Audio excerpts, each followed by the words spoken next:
Hi everyone, it's Evangelina here at eTrailer, and today we'll be taking a look at our Kuat Sherpa 2.0 2-bike rack here on our 2013 Jeep Wrangler Unlimited.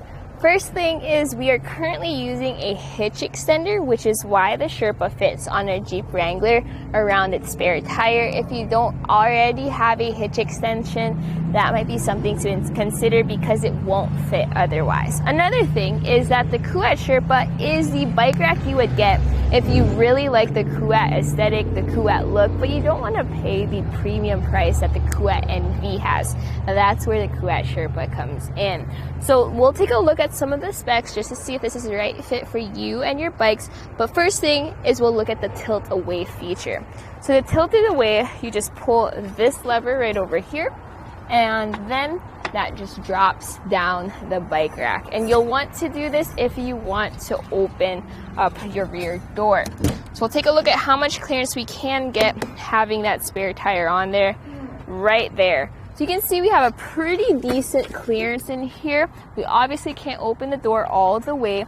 That's something you can only get with a swing away hitch extender or a swing away bike rack, but it is still nice to see that we have pretty decent clearance. We'll bring this right back up and it snaps into place. So this does have a 40-pound weight capacity, which is awesome because it's slightly higher than your traditional bike rack. Not as much as the Kuat NV, which has a 60-pound weight capacity though. So if you need to carry electric bike racks, this probably won't work out for you, but most of your regular bike racks are within that 40 pounds, like my women's bike over here. At 39 pounds, it's a little too heavy for our other bike racks, but for the Sherpa, it works great. We also have this front wheel mount, which I like. This holds your bike by its front wheel, and if you have alternate frames like our women's frame or children's frames or even step-through frames, sometimes you have to get a frame adapter bar with a traditional hook that holds it by the frame. With this, no worries about that. Also, if you have a carbon frame bike, this will not warp or crack your frame like a frame-mounted bike rack would. And then here in the back, we have our rear wheel strap. So this is holding down our bike by our rear wheel, and this is what you would take off first when you want to take off your bike. So you press that lever right over there, and then you just pull up on the strap. Now I do have it, there we go. Make sure it clicks, that's how you know it's ready to release. Then you go over here to the front, hold on to your bike as you do so, because the moment you release this front wheel clamp, it can tilt towards your vehicle. So press that button, lift that up, push that out, and from here we can just grab our bike and we're ready to go on a ride. Now I'm going to leave my bike right over here so that we can take a closer look at the bike rack itself. First thing to look at is our rear cradle. So this tilts back and forth to accommodate different wheelbases. Notice how you have grooves on the inside. That's going to be for your different tire widths, but the maximum tire width this can accommodate is 3 inches wide. So if you have fat tire bikes, probably not going to fit, but most of your regular tires will. That strap goes right in there. Please put away your strap even when your bike is not on. That way the strap isn't flopping around as you drive around, and it lasts longer that way. Our front wheel cradle, this folds down to be nice and compact and neat. And our front wheel clamp, this has a rubberized surface on the inside because it does go over your tire. And this clamps down and folds down. Another thing to note is I currently have our add-on adapter. So this is going to be used with your smaller wheel sizes if needed.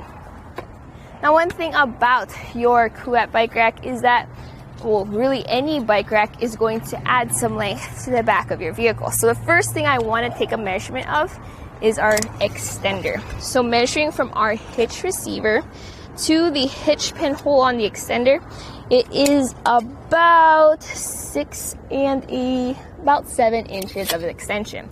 Now measuring from our bumper to the end of our bike rack, we have an extension of about 43 inches. So that -7 is kind of where you are with the Sherpa. Something to think about whenever you're backing into your garage or trying to park into a tight spot. Please don't forget that you have both a bike rack and some bikes on your vehicle. Now this extender also adds some height to our hitch receiver. So the height it adds is about 2 inches. So we'll take a look at ground clearance. Underneath the shank to the ground, it sits at 19 inches of ground clearance. Underneath the bike rack to the ground, it sits at 27 inches of ground clearance. So with your Jeep, you're probably not worried about ground clearance just because it does sit a little bit higher up than your sedans or your other SUVs. But still, as you go over steep inclines like driveways or hills, that's usually where ground clearance comes in because your front goes up, your back goes down. But again, at 27 inches of ground clearance, not really a problem. We'll take another look at another feature, which is that this can fold up to be a bit more compact. To do so, you press this lever and you just fold this up just like that. We'll take some measurements again, measuring from our bumper to the end of the trays. It sits at 19 inches. From our bumper to the furthest point, which is our anti-rattle knob, it sits at about 26 inches of length added to the back of your vehicle. Closest point is going to be from our tire to our front wheel mount, and we have an easy 7 inches of clearance. So plenty of clearance there. This is definitely going to be your portable position for when you just want to drive around town. You're not planning on taking your bikes out, but you also don't want to take your bike rack off completely. One thing to note with it folded up like this is that your rear window is going to be as visible as it is, even with your spare tire. It does not cover your taillights, and it does not cover your license plate. This does not have a backup camera, so it's not covering that either. Now let's talk about how this fits into your hitch. So what we have here is a hitch pin and a lock that's included. Now that lock right there, those keys are key to the cable lock that is included with our bike rack. That way you can secure both your bikes and your bike rack. This pops right in once it is in the unlocked position, and it's a tool-free process to lock this or to tighten this down. So here we have an anti-rattle knob. So instead of using a wrench or tools like our other bike racks do, this just uses an easy to use knob. You pop it right in, you tighten it down. We'll do a quick shake test. Note how as I shake our bike rack, it's really secure in there. I'm mainly shaking the vehicle, showing how nice and tight that fit is, meaning that your bikes will have a smoother ride overall. Of course, if you're going over rocks or over puddles, it's still gonna have that bounce, but at least no extra rattle from an improper fit in your hitch receiver. All right, I guess my final thoughts about this bike rack is I really like how the Kuat Sherpa looks. This is the gray with orange accents, but you can also get it in metallic, black, or pearl depending on what look you like. I like how pretty much everything you need is included. You have your tilt-away feature, you have your fold-up feature, you even have your integrated locks, which is awesome.